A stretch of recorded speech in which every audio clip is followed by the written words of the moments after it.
Caroline Goldman, Episode 3, Time Out. Hi, I'm Caroline Goldman, and I'm a psychologist for children and teenagers based in Paris. I published several books and I've been teaching for more than 5 years in college. This podcast is about informing parents or any stakeholder involved in the well-being of children.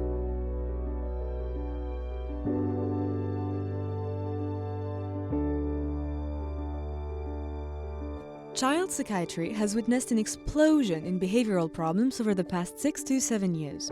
In my opinion, it's largely due to the pitfalls in positive education practices that have been widely discussed in the media and which have restricted parents when exercising their authority.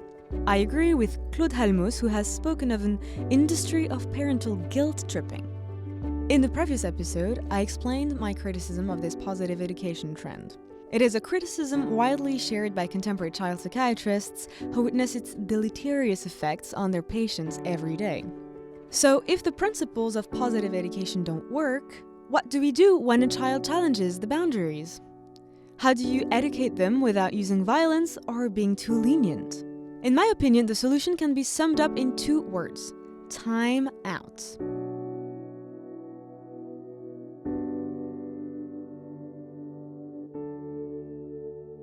This method has not only been recommended as a non-violent punishment by the Council of Europe, but also by Barclay's program for ADHD treatment and by Professor Kasdan, director of the Yale Parenting Center. In my book, File dans ta chambre, published by Duno in 2019, I detail the application of this method, which I have been recommending to my patients in private practice for 16 years.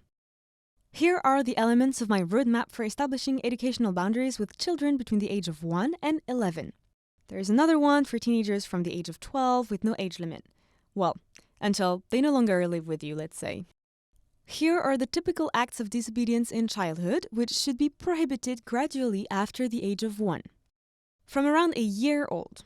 Throwing pots or spoons from their high chair, playing with oven knobs, pulling on the tablecloth, stealing the remote control, opening the fridge, putting themselves in danger. Later on. Speaking too loud, shouting, interrupting, making too much noise at the table or in public spaces. Whinging. Complaining for no reason, making a fuss about everything, imposing their bad temper. Not obeying instructions or dragging them out. Brushing teeth, getting dressed, putting toys away, doing homework, refusing to get away from the screen, and going to bed. Showing disrespect or disregard for others, for example, refusing to say hello or thank you, refusing to share, belching at the table after the age of 4, being a bad sport, making a mess or not looking after places, possessions or notebooks. Mistreating parents, siblings and friends with hurtful words, insults, theft and violence, but also with inappropriate language, a contemptuous attitude, inappropriate body movement, unjustified reproaches, harassing requests, demands for purchases, etc. Tyranny of feelings, overreaction, extreme emotional amplitude, victimization, for example, you don't love me, etc. Leaving the table during mealtime, refusing to eat the perfectly good evening meal, demanding a different dish, etc. So, to summarize, here are the typical acts of disobedience in childhood that I was talking about.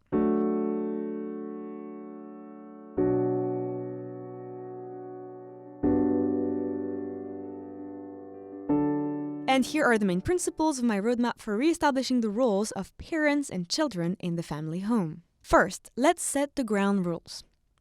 Remember to evoke your values at least once by saying something like this. Listen carefully. I'm going to tell you something very important. There are rules in our family.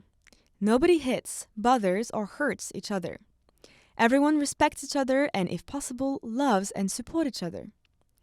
These laws will never change and will never be questioned. You'll be nice to us, and in return, we'll ensure that everyone else is nice to you.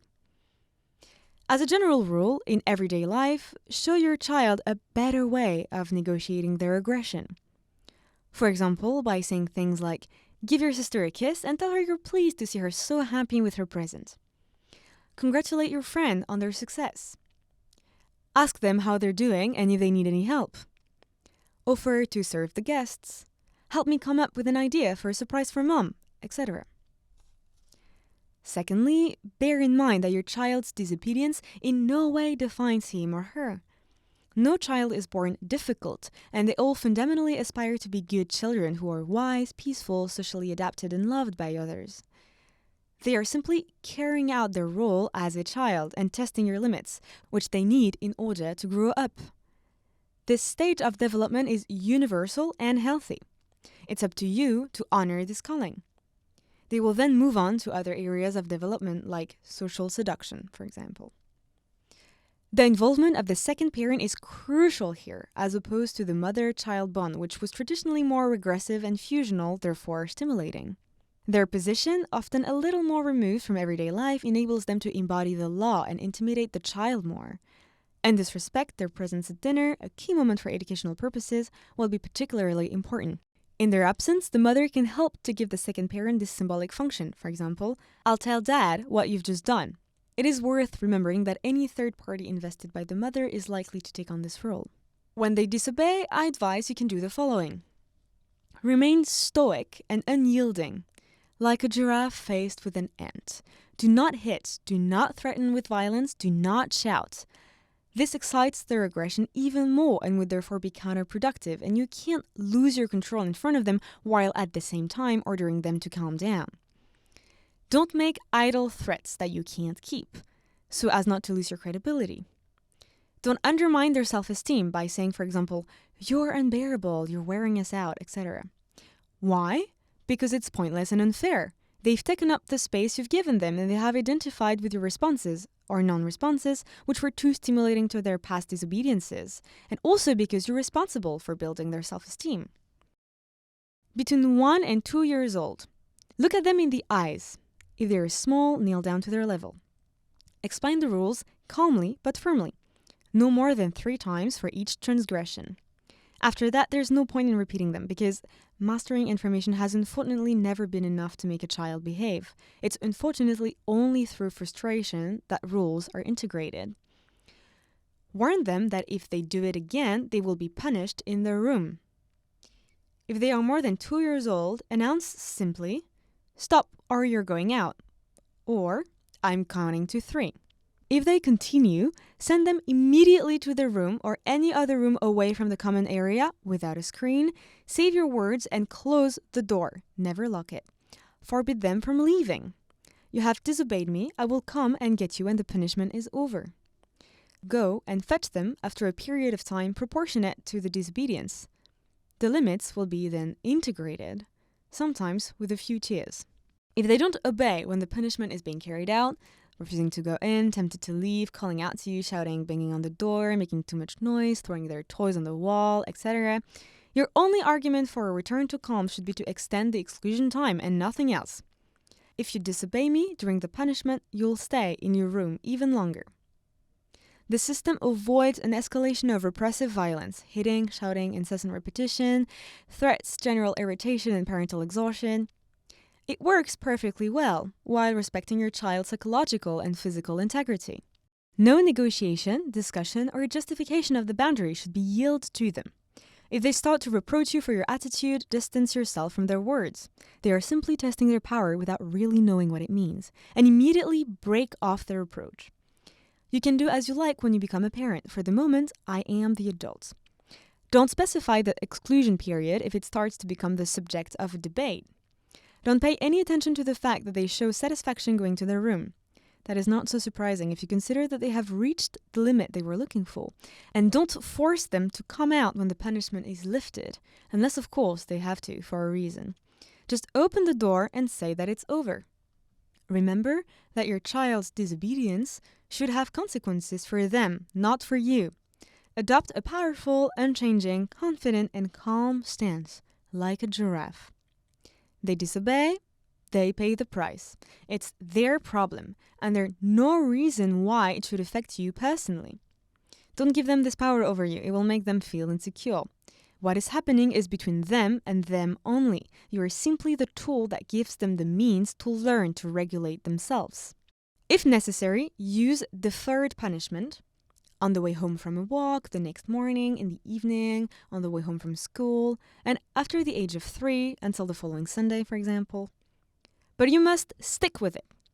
Any disobedience reported to you in your absence by nanny, babysitter, grandparents, teachers, activity leaders, etc., should be punished by you at a later date.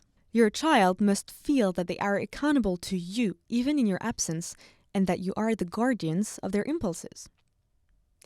If the situation absolutely has to change for the better, due to a time or place constraint, and you can't punish them straight away, for example, you have homework, bath, excitement in the back of the car, promise them a punishment commensurate with the time wasted before obeying you.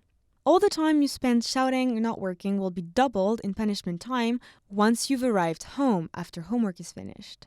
So if I were you, I'd obey, and quickly. Start again as soon as your child disobeys. Even if it's several times in a row, don't feel guilty. What you demand of them is justified. The system will equip them for social life, and you're sending them to a room filled with books and games. And apply this system to all siblings from 1 year onwards. Agreement between parents must be clear and total. Never remain silent if the other parent is scolding. For example, listen to your mother, and never disown yourself in front of the child. If one of the parents feels that the other's tone is inappropriate, for example, too violent or too permissive, they should nevertheless show their parental solidarity and redirect their repressive action with these exact words. Listen to your mother, father, and go to your room. My 2 roadmaps for children and for teenagers are available along with all the questions parents frequently ask when they read them. Questions about the old-fashioned division of father and mother roles, about what to do when explaining isn't enough, the refusal to engage in power struggles and break the bond of empathy with their child, crushing their desires, their inspiration, their creativity, their personality, the heartbreaking nature of their crying, the fear that it's too late, and so on. And that's it for today. Thanks for listening.